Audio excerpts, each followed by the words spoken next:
told you something about what we stand for, it seemed to us that Howard Zinn represents those values, and we are absolutely delighted that he'll initiate our activities with his talk this evening. He needs no introduction. We're here, really, because he's here. As it's usually said, of course I have to give him some introduction. Usually said, Howard is a historian, a playwright, and a social activist. In his case, these activities are difficult to pry apart. His understanding of history informs his plays as well as his activism, and his experience as a social activist informs his writing, such as his book on the Student Nonviolent Coordinating Committee. Howard's writings, his teachings, and his social activism have inspired others. I'll mention just one way, which is close to home. Very shortly after the People's History of the United States was published, nearly 30 years ago, our daughter Emily introduced us to the book. It was the adopted text for the history course she was taking in her public high school in Ithaca, New York. It was at that time, I think, called alternative history, but I don't think it's called alternative history anymore. That must have been one of its first official adoptions as a text. Emily now teaches a 5th, 6th grade class in a public school nearby in Cambridge. Each year, her students research, write, and create a dramatic presentation of an important part of US or world history, such as the struggle against apartheid in South Africa, or for human dignity during the Industrial Revolution in the United States. Emily's students do history from the bottom up, which is the orientation one finds in all aspects of Howard's work. We're privileged now to welcome Howard Zinn, who will talk on holy wars.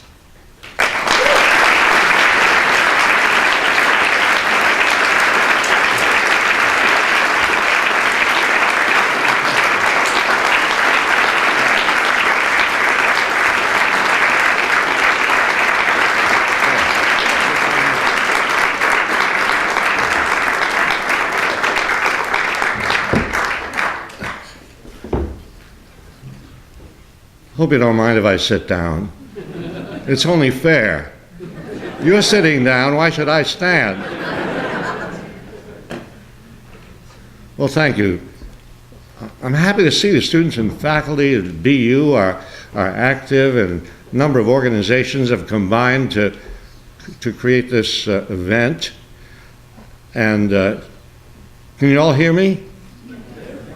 You can? I can't hear you. Okay.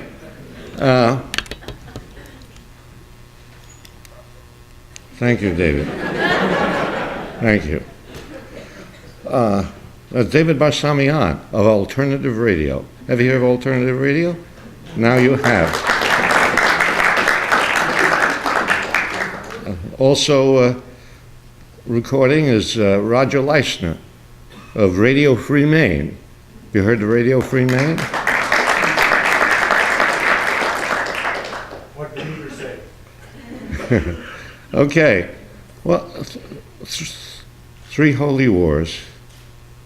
I only started recently talking about this. You know, very often if you're a speaker, there's a topic you've been speaking on for 20 or 30 years. You know, and there are topics that I've been speaking on for 20 or 30 years, but it's only in the past year that I decided I would speak on three holy wars.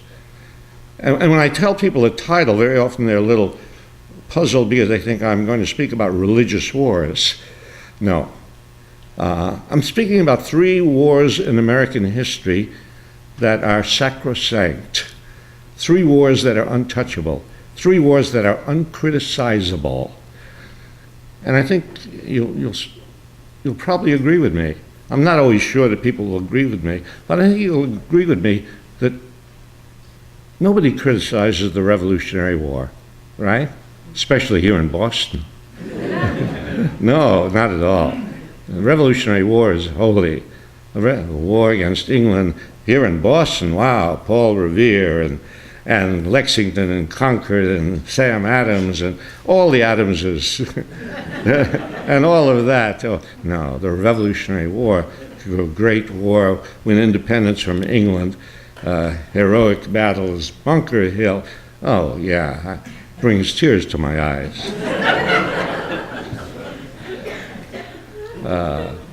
No, not only in Boston but elsewhere. The Revolutionary War. You don't criticize that.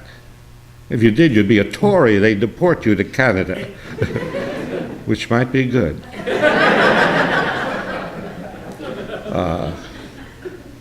And then there's the Civil War. Notice the quiet? You don't criticize the Civil War. And it's understandable. Why would you criticize the Civil War? Slavery? Freedom? No. The Civil War, slaves are freed. It's Abraham Lincoln. You can't criticize the Civil War. It's a good war, a just war. Emancipation. And then there's World War II. Again, the good war. Except if you read Studs Terkel's oral history called The Good War, in which he interviews all sorts of people who participated in World War II, military, civilians. When he adopted the title of this oral history, The Good War, his wife suggested, after reading the book, reading the manuscript, reading the interviews, suggested he put quotation marks around the good war, suggesting that, well, maybe there's a little doubt about how good that war is. But very few people have doubt about the good war. You turn on the History Channel, what is it all about? The good war, World War II, heroism, Iwo Jima, D-Day, the greatest generation. World War II is it's the best of wars. I was in it. And now I'm going to subject all three of those good wars to a kind of examination which is intended, I'll tell you frankly what my intention is, to make us re-examine the idea of a good war, to make us re-examine the idea that there's any such thing as a good war, even the Revolutionary War, the Civil War, World War II. No. It's not easy to do because, as I said, these three wars are holy. And all three wars accomplished something. I don't want to doubt that. I mean, that's why they're considered holy. They all accomplished something. Independence from England, freedom for the slaves, the end of fascism in Europe, right? So to criticize them is to undertake a heroic task. I only undertake heroic tasks.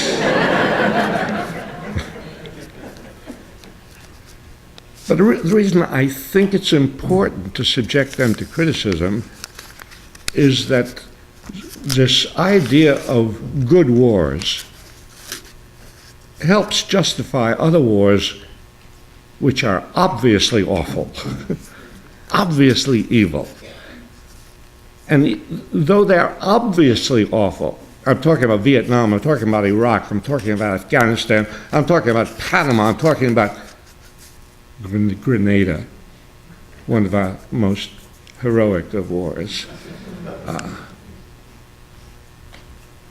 The fact that you can have the historic experience of good wars creates a basis for believing, well, there's such a thing as a good war. And maybe you can find, parallels between the good wars and this war, even though you don't understand this war, but the parallels. Saddam Hussein is Hitler. Well, that makes it clear. We have to fight against him because right? To not fight in the war means surrender, like Munich. They're all the analogies. I remember Lyndon Johnson. World War II was a perfect setup for analogies. You compare something to World War II, you immediately infuse it with goodness. And so during the Vietnam War, I remember at one time Lyndon Johnson referred to the head of South Vietnam, Zinn, whom we had set up in power in South Vietnam, so independent was he. But Lyndon Johnson referred to Zinn as the Winston Churchill of Asia. I really like that. So, yes, I think we ought to examine these wars. Let's start with the Revolutionary War. Let's do it in chronological order, because after all, I'm a historian. We do everything in chronological order. I eat in chronological order. All-Brand. We'll start with All-Brand.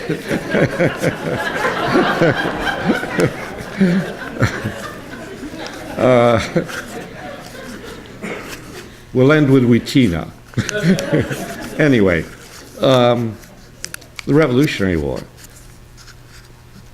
Balance sheet. I don't want to make it too mathematical. You know, they'll be falling in line with all these mathematical social scientists. You know, everything has become mathematical, political science and anthropology and even the social work, you know, mathematical. No, I don't want to get that strict, but a rough moral balance sheet, let's say. Well, what's good about the Revolutionary War? And, oh, there's another side? Yes, there's another side to the balance sheet. What's dubious about the Revolutionary War? And let's look at both sides. Because if you only look at, oh, we want independence from England, no, that's not enough to do that. You have to look at other things.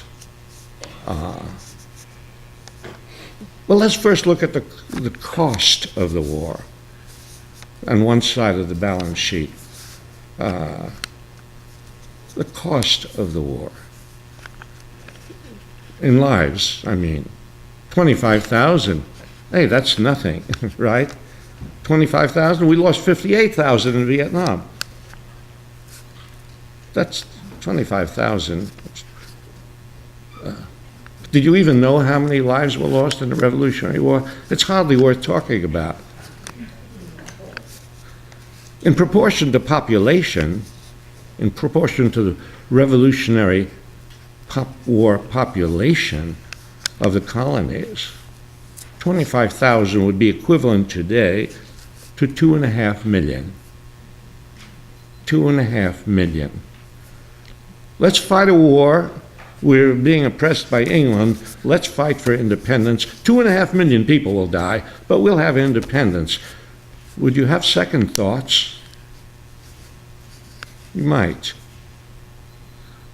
In other words, I want to make that 25,000, which seems like an insignificant figure, I want to make it palpable and real and not to be minimized as a cost of the Revolutionary War.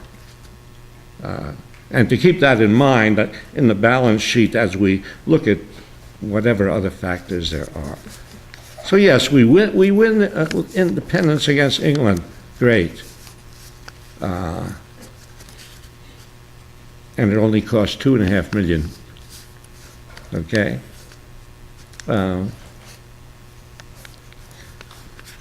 Who did the Revolutionary War benefit? Who benefited from independence? It's interesting that we just assume that everybody benefited from independence. No, not everybody in the colonies benefited from independence. And there were people right from the outset who knew they wouldn't benefit from independence. There were people from the outset who thought, you know, I'm just a working stiff, or I'm just a farmer. Am I going to benefit from, what is it?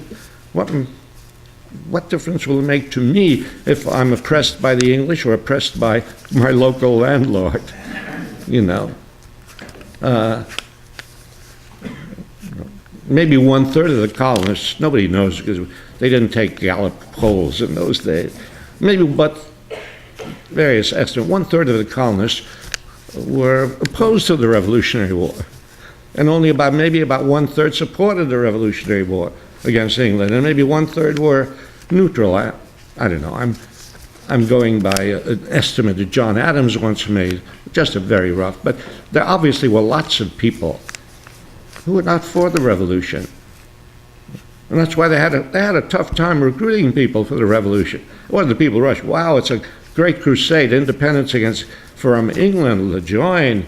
No, they had a tough time getting people. In the South, they couldn't find people to join the army. George Washington had to send a general and his troops down south to threaten people in order to get them into the military, into the war.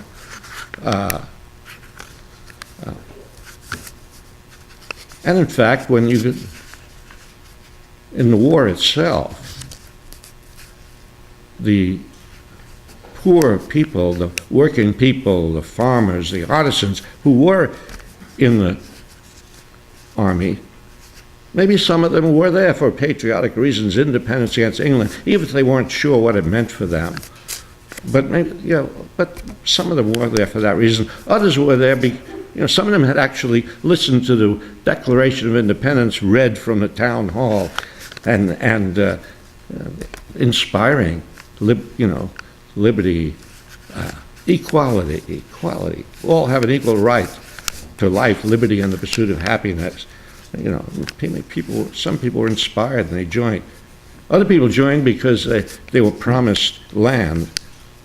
They were promised at the end of the revolution. They were promised, you might say, a little GI Bill of Rights, just as today recruiting officers make promises to young guys that they want into the army. They give them bonuses and they promise them maybe a free education afterward.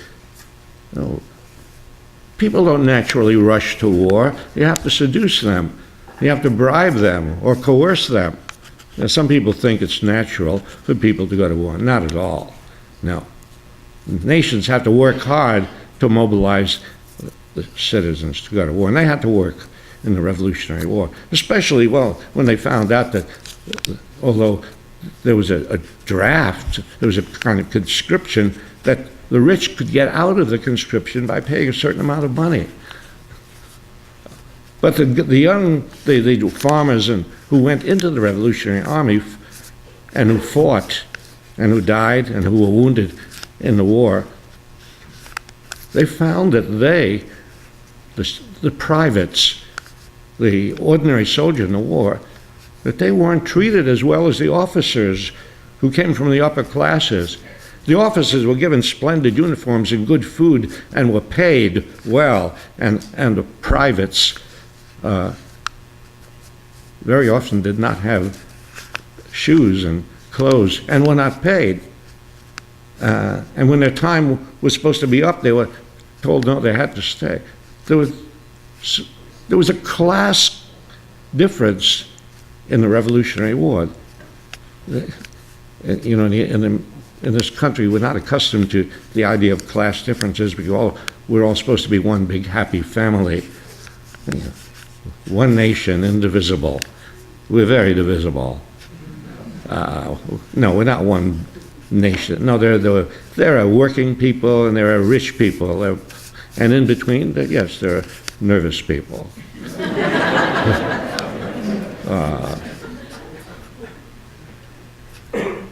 So the conditions of the ordinary farmer who went into the revolution, the private, the conditions were such that they mutinied against the officers, against George Washington and the other officers.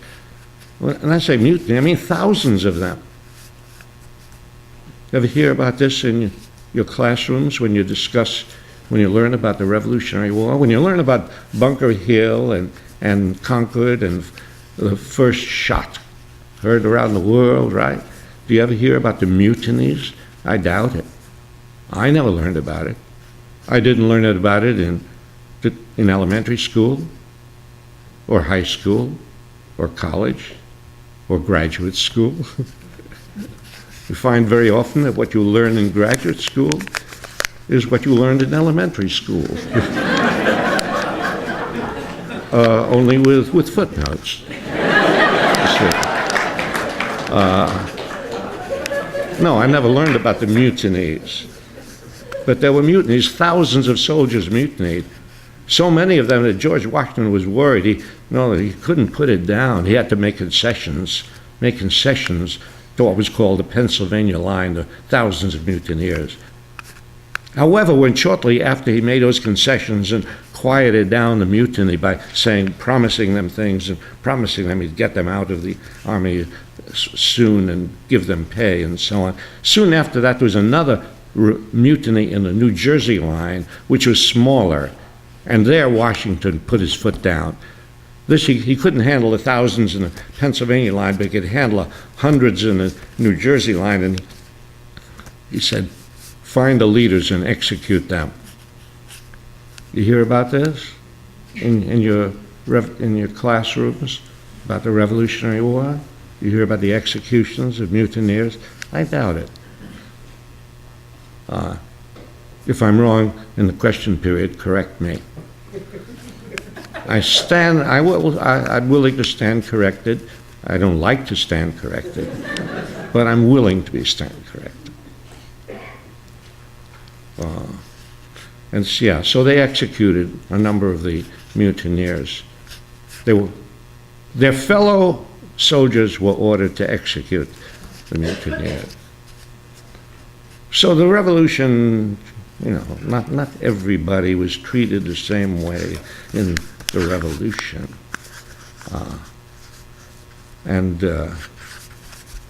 In fact, when the revolution was won, independence was won, and the soldiers came back to their homes, and some of them did get bits of land that were promised to them. So, many of them became small farmers again. And then they found that they were being taxed heavily by the rich who controlled the legislatures. They couldn't pay their taxes. And so their farms, their homes were being taken away from them, auctioned off. Foreclosures, they call them today, right? It's an old phenomenon. So there were rebellions. I think everybody learns about Shays' Rebellion. They don't learn much about Shays' Rebellion, but they learn it enough to recognize it on a multiple choice test. Shays' Rebellion in western Massachusetts. Thousands of farmers gathered around courthouses in Springfield and Northampton and Amherst and Great Barrington, around those courthouses. And they stop the auctions from going on. They prevent the foreclosures. It's a real rebellion. It has to be put down by an army paid for by the merchants of Boston. It's put down. But it puts a scare into the founding fathers. Now, there's an interesting chronology there. Shays' Rebellion takes place in 1786. The founding fathers get together in 1787 for the Constitutional Convention. Is there a connection between the two? I don't remember ever learning that there's a connection between Shays' Rebellion and the Constitution. What I learned is that, they got together with the Constitution because the Articles of Confederation created a weak central government, that we needed a strong central government, and everybody likes the idea of a strong central government. So it was a great thing to have a constitutional convention and draft a constitution. What you were not told, I don't think, I wasn't told, was that the founding fathers on the eve of the Constitutional Convention were writing to one another before the Constitutional Convention and saying, hey, this rebellion in western Massachusetts, we better do something about that. We better create a government strong enough to deal with rebellions like this. That's why we need a strong central government.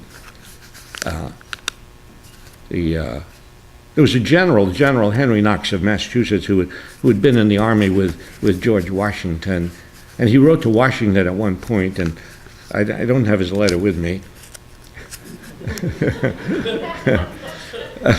I do have somewhere, but I'll paraphrase it. It won't be as eloquent as him. They were eloquent in those days. Take a look at the language used by the political leaders of that day and the language of the political leaders in our day. I mean, really, it's, yeah. So, but Knox writes to Washington and says something like this. Says, these people who fought in the Revolution, these people who are rebelling, who have rebelled in Western Massachusetts and other states too, not just in Massachusetts. Maine. In Maine too. Yeah, you know that, Roger. You were among the rebels, I'm sure. Yeah, please. The white Indians. You were there, I know. Knox says to Washington, says, these people who have rebelled, they think that because they fought in the Revolution, they fought in the war against England, that they deserve an equal share of the wealth of this country. No. Those are the kinds of letters that went back and forth. We've got to set up a government that'll be strong enough to put down the rebellions of the poor, the slave revolts, the Indians who may resent our going into their territory. That's what a strong central government is for.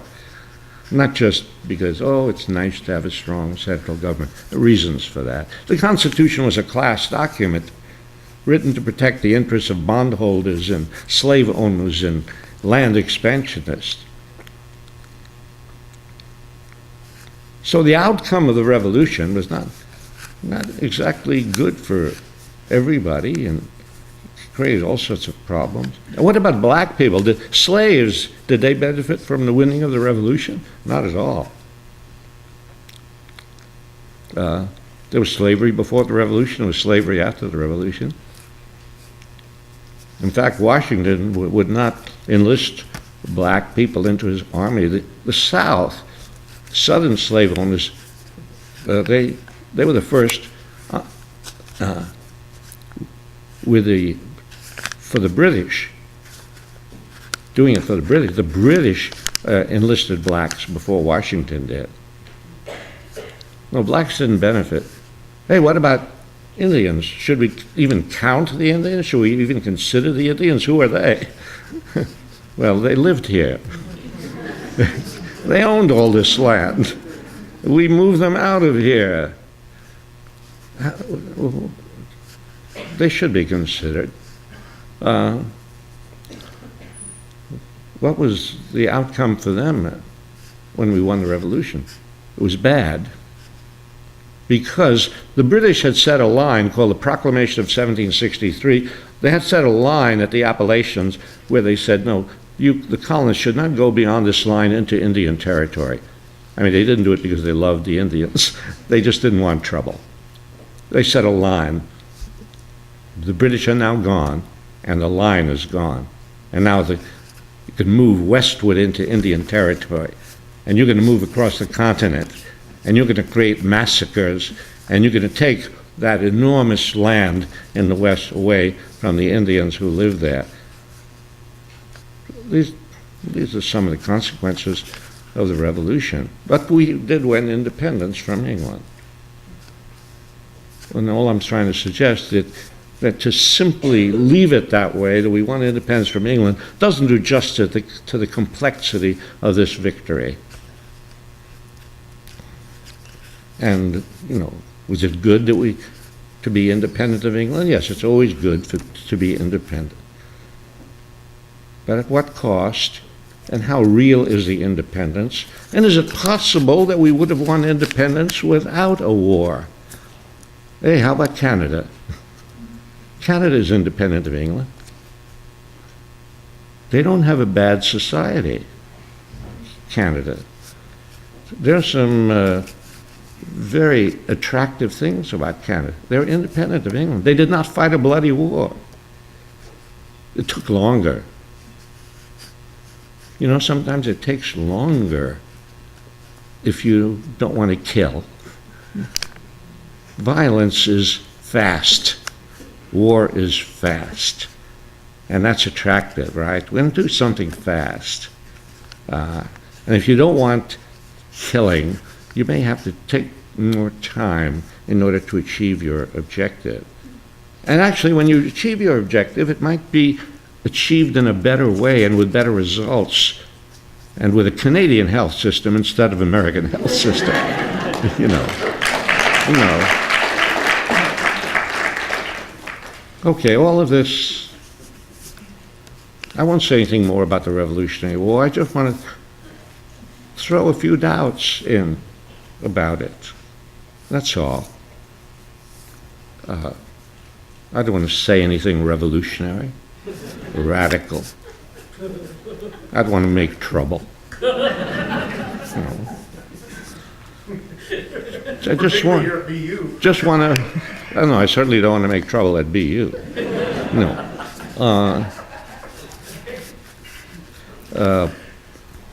So, yeah, I just want to think about these things. That's all I'm trying to do. Have us think again about things that we took for granted. Oh yes, Revolutionary War, great. No.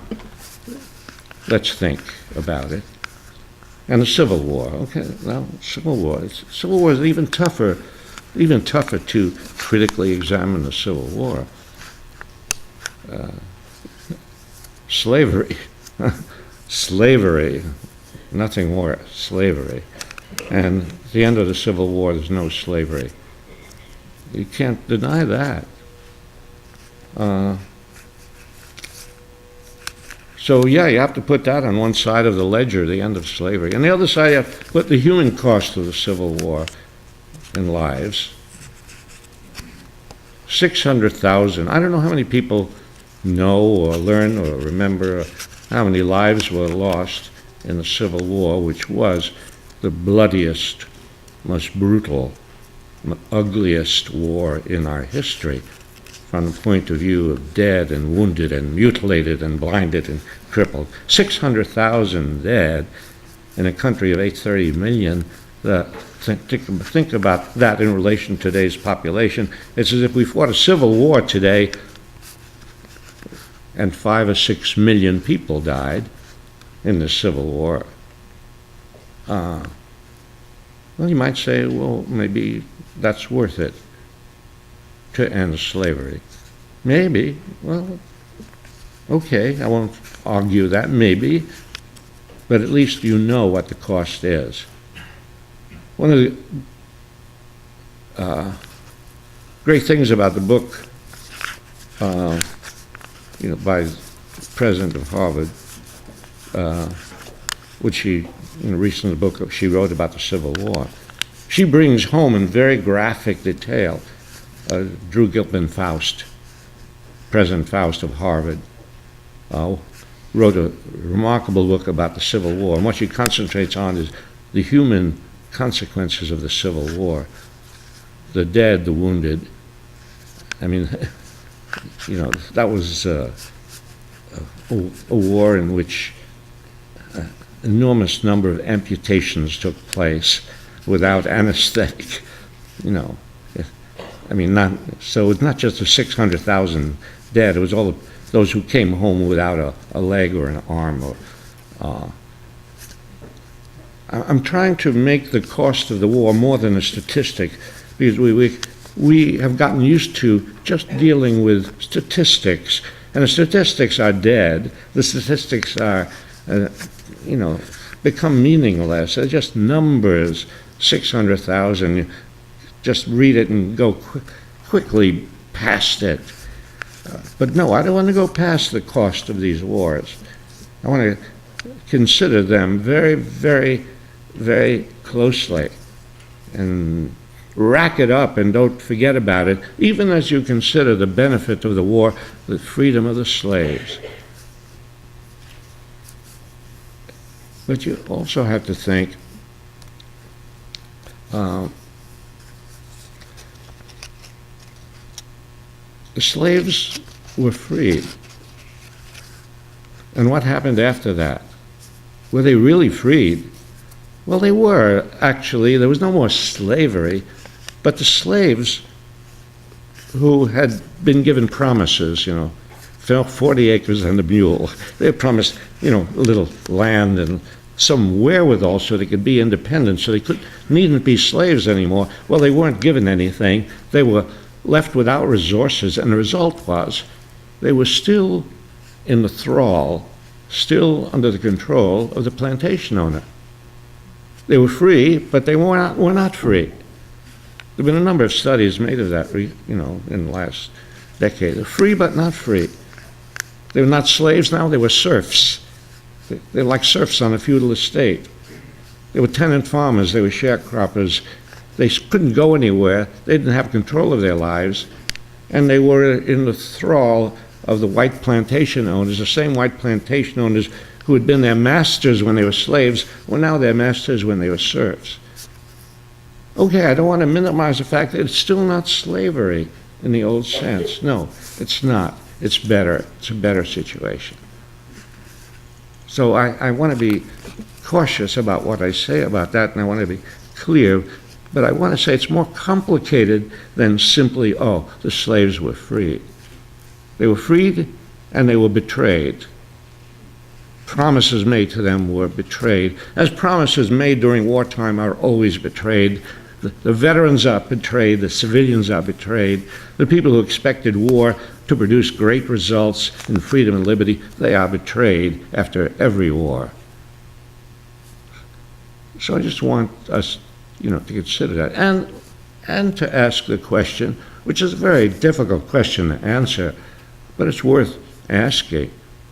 Is it possible that slavery might have ended without 600,000 dead, without a nation of amputees and blinded people? Is it possible? Because after all, we do want to end slavery. It's not that we're saying, well, we shouldn't have a bloody war because just let people remain slaves. No, we want to end slavery. But is it possible to end slavery without a bloody civil war? After all, when the war started, it wasn't Lincoln's intention to free the slaves. You know that. That was not his purpose in fighting the war. His purpose in fighting the war was to keep Southern territory within the grasp of the central government. You could almost say it was an imperial aim. It was a terrible thing to say, I know. But yeah, that's what the war was fought for. It's put in a nice way. We fought for the Union. We fought, we don't want anybody to secede. Yeah, why not? What if they want to secede? We're not going to let them secede. No, we want all that territory. No, Lincoln's objective was not to free the slaves. The Emancipation Proclamation came, and by the way, it didn't free slaves where they were enslaved. It freed the slaves that the national government was not able to free. It declared free the slaves who were in the states, in the Confederate states that were still fighting against the Union. In other words, it declared free the slaves that we couldn't free. And it left as slaves the slaves that were in the states that were fighting with the Union. In other words, if you were a state that was a slave state, but you were fighting on the side of the Union, we'll let you keep your slaves. That was the Emancipation Proclamation. I never learned that. When I learned it, I said, the Emancipation Proclamation, great. But then, slavery was, and yes, Congress passed the 13th, 14th, 15th Amendments. 13th Amendment ends slavery. The 14th Amendment declares equal rights. Can't deny people equal protection of the law. 15th Amendment, you can't prevent people from voting because of their color, their race. No. However, these promises of equality in the 14th and 15th Amendment, the promise, the right to vote, they were honored for a few years when there were federal troops in the South to enforce them, and then they were set aside. And black people in the South were left at the mercy of the white plantation owners. So there was a great betrayal that took place, a betrayal that lasted 100 years, those 100 years of segregation and of lynching and of the national government looking the other way as the Constitution was violated 1,000 times by the white power structure in the South. And, it took 100. And, Congress passed those amendments. Why? Not because Lincoln or the Congress itself initiated them. They passed those amendments because a great movement against slavery had grown up in the country from the 1830s to the 1860s.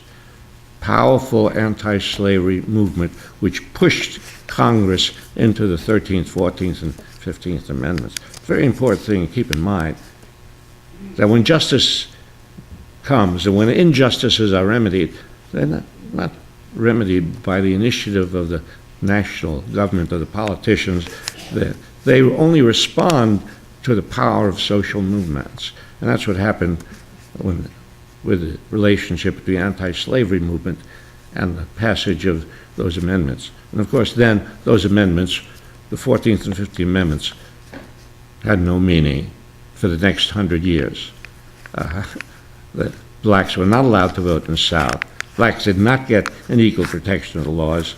Every president of the United States for 100 years, every president, Democrat or Republican, liberal or conservative, every president violated his oath of office. Every president, because the oath of office says you will see to it that the laws are faithfully executed. Every president did not enforce the 14th and 15th Amendments, collaborated with Southern racism and segregation and lynching and all that happened. So the Civil War has had this aftermath, have to be looked at in a longer perspective. And yes, the question needs to be asked also, is it possible that slavery could have been ended without 600,000 dead? We don't know for sure. I mean, when I mention these possibilities, it's very hard to imagine how it might have ended, except that we do know that slavery was ended in every other country in the Western Hemisphere. Slavery was ended in all these other places in the Western Hemisphere without a bloody civil war. Well, that doesn't prove that it could have been ended in, every situation is different, but it makes you think. If you begin to think, the only way it could have been done is with a bloody civil war, maybe not. Now, maybe it would have taken longer. Maybe there could have been slave rebellions which hammered away at the Southern slave structure, hammered away at them in a war of attrition, not a big bloody mass war, but a war of attrition and guerrilla warfare, and John Brown type raids. Remember John Brown, who wanted to organize raids and slave rebellions? Maybe, little guerrilla actions. Not totally peaceful, no, but not massive slaughter. Well, John Brown was executed by the state of Virginia and the national government. He's executed in 1859 for wanting to lead slave revolts. And the next year, the government goes to war, a war that cost 600,000 lives, and that presumably, as people came to believe, to end slavery. There's a kind of tragic irony in that juxtaposition of facts. So it's worth thinking about the Civil War, and not to simply say, well, the Civil War ended slavery, therefore, whatever the human cost was, it was worth it. It's worth rethinking. Now we come to World War II.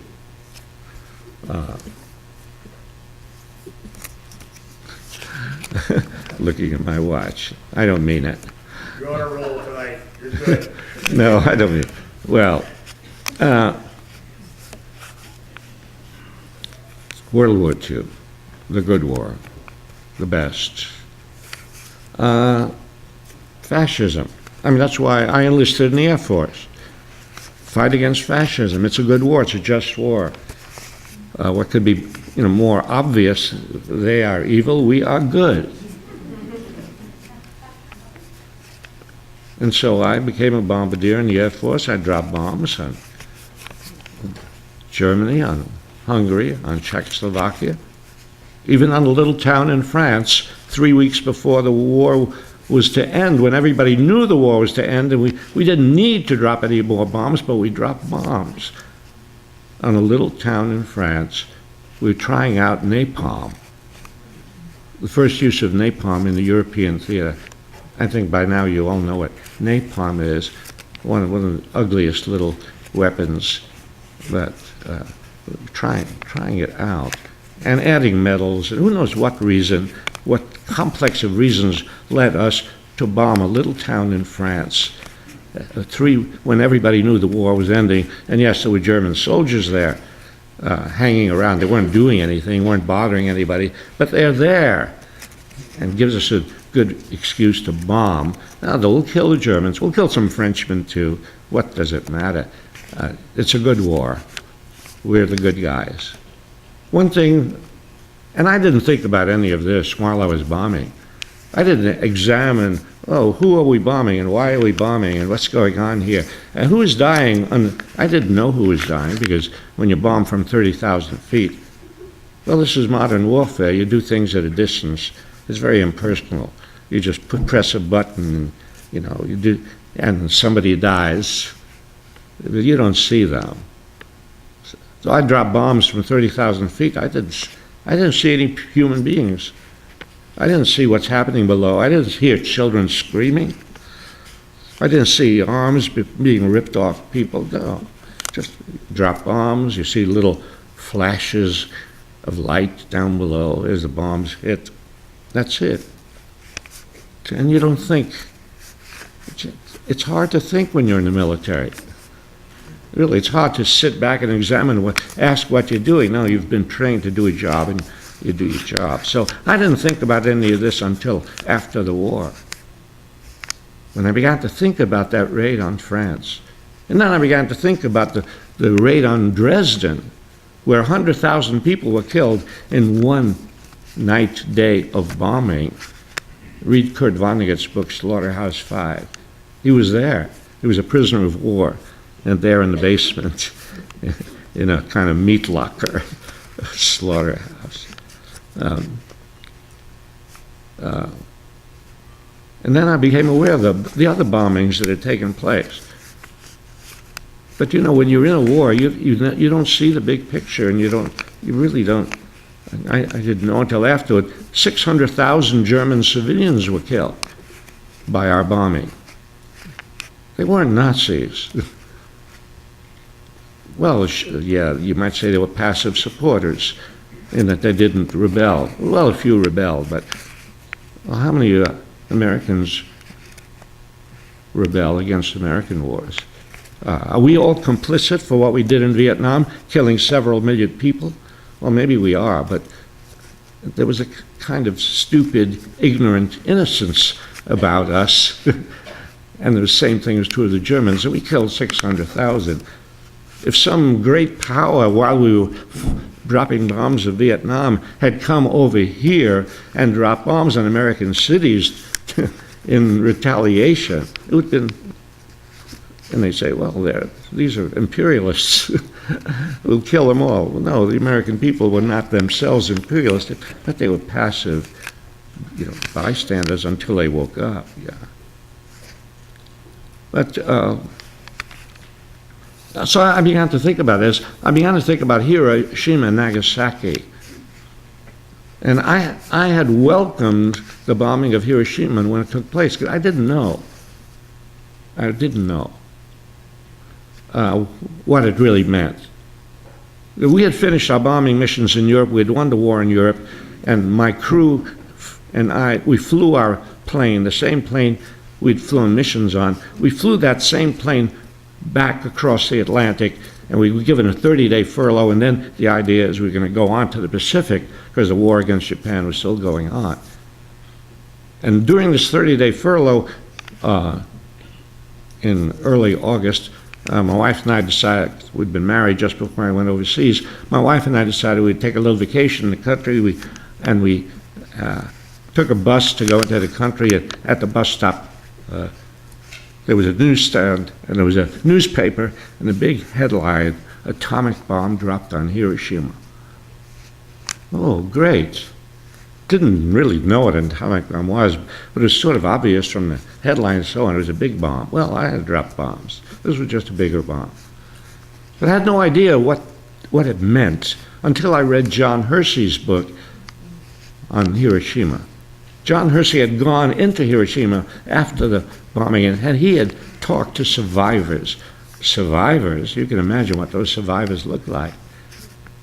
They were kids and old people and women and all sorts of Japanese people, and they were without arms or legs, or they were blinded, or their skin could not be looked at. John Hersey interviewed them and got some idea and reported. He's a great journalist. He reported on what the bombing of Hiroshima was like to the people who were there.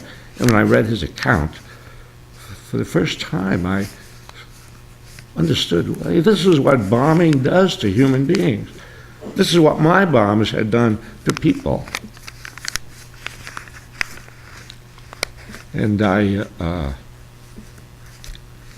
began to rethink the idea of a good war, of our war against fascism. Oh, well, it's okay, because we did defeat Hitler. That's just it. Just like we did get independence from England, we did end slavery. But wait a while. A lot of other, it's not that simple. And World War II is not that simple. Oh, we defeated Hitler, therefore everything is okay. We were the good guys. They were the bad guys. But what I realized then was that once you decide, and this is what we decided at the beginning of the war, this is what, I decided.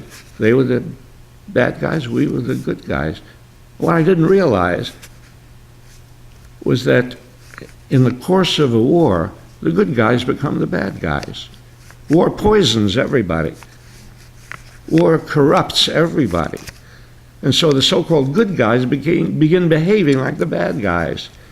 The Nazis dropped bombs and killed civilians in Coventry and London and Rotterdam, and we drop bombs and kill civilians, and we commit atrocities, and we go over Tokyo several months before Hiroshima, and I'll bet you 90% of the American people do not know about the raid of Tokyo. Everybody has heard about Hiroshima. I'll bet 90% of the American people, I don't know if you have, know that several months before Hiroshima, we sent planes over Tokyo to set Tokyo afire with firebombs, and 100,000 people died in one night of bombing in Tokyo. Altogether, we killed over 500,000 people in Japan, civilians. And some people said, well, they bombed Pearl Harbor. That's really something. These people did not bomb Pearl Harbor. Those children did not bomb Pearl Harbor. But this notion of violent revenge and retaliation, something we got to get rid of. So I began, reconsidering all of that, rethinking all of that. Investigated the bombing of Hiroshima, investigated the excuse that was made, if we don't bomb Hiroshima, well, we have to invade Japan and 1 million people will die. And I investigated all of that, found it was all nonsense. We didn't have to invade Japan in order for Japan to surrender.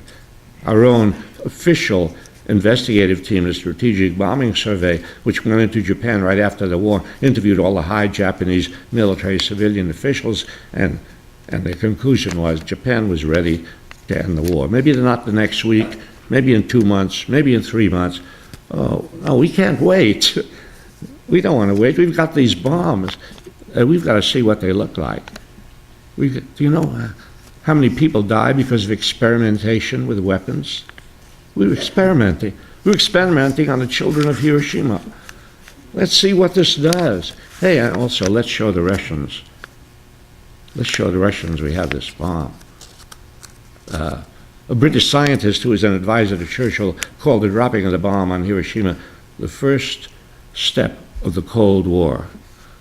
The Soviet Union was in the mind of people around Harry Truman, James Barnes, Burns, and Forrestal, and others. So yes, I began thinking about the good war and how it corrupts and poisons. And then I looked at the world after the war. Oh yeah, what are the results? I said bad things about the war, I'm sorry, all those casualties, but it stopped fascism. Oh, wait a while, let's look closely at that. Yeah, it got rid of Hitler, got rid of Mussolini. Did it get rid of fascism in the world?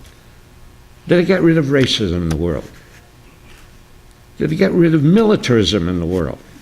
No, you had two superpowers now arming themselves with nuclear weapons, enough nuclear weapons that if they were used, they would make Hitler's Holocaust look puny. And there were times, in fact, in the decades that followed, when we became very, very close to using those nuclear weapons. So the world, after World War II, and this is so important, you don't just look at, oh, we won. No, what happens after that? What happens 5 years after that? What happens 10 years after that? What happens to the GIs who came back alive 5 or 10 years later? And maybe one of them will go berserk at Fort Hood. Think about that. Think about all the superficial comments made of, oh, let's examine this guy psychologically as a religious, and let's not go deeper into that and say, these are war casualties. Those people he killed were war casualties. He was a war casualty. That's what war does. War poisons people's minds. So we got rid of Hitler, but what was the world like? When I was discharged from the Army, from the Air Force, I got a letter from General Marshall. He was the general of generals. He was sending a letter, not a personal letter to me. Dear Howie, no. A letter that was sent to 16 million men who had served in the armed forces, some women too. And the letter was something like this: we've won the war. Congratulations for your service. It will be a new world. It wasn't a new world. And we know it hasn't been a new world since World War II. War after war after war after war. And 50 million people were dead in that war to end all wars, to end fascism and dictatorship and militarism.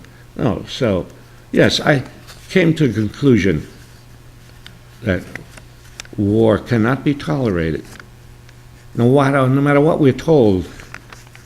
And if we think that there are good wars, and that therefore, well, maybe this is a good war, I wanted to examine the so-called good wars, the holy wars, and and take a good look at them, and think again about the phenomenon of war, and come to the conclusion, yes, war cannot be tolerated. No matter what we're told, no matter what tyrant exists, what border has been crossed, what aggression has taken place, it's not that we're going to be passive in the face of tyranny or aggression, no. But we'll find ways other than war to deal with whatever problems we have.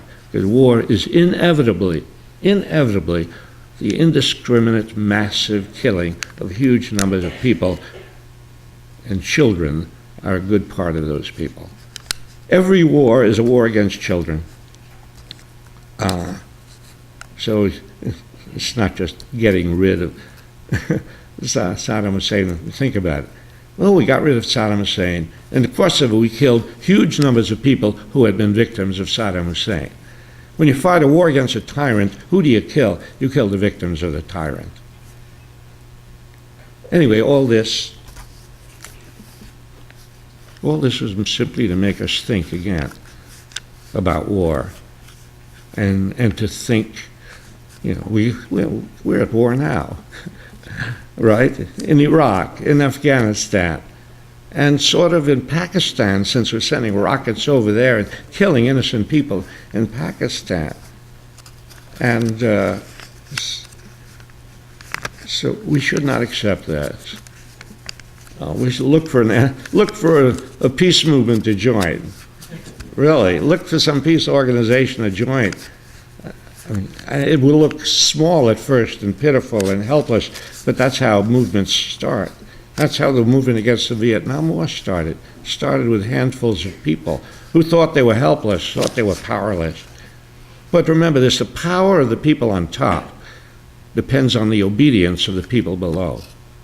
When people stop obeying, they have no power. When workers go on strike, huge corporations lose their power. When consumers boycott, huge business establishments have to give in. When soldiers refuse to fight, as so many soldiers did in Vietnam, so many deserters, so many fraggings, acts of violence by enlisted men against officers in Vietnam. B-52 pilots refusing to fly bombing missions anymore. War can't go on. When enough soldiers refuse, the government has to decide we can't continue. So yes, people have the power. If they begin to organize, if they protest, if they create a strong enough movement, they can change things. That's all I want to say. Thank you.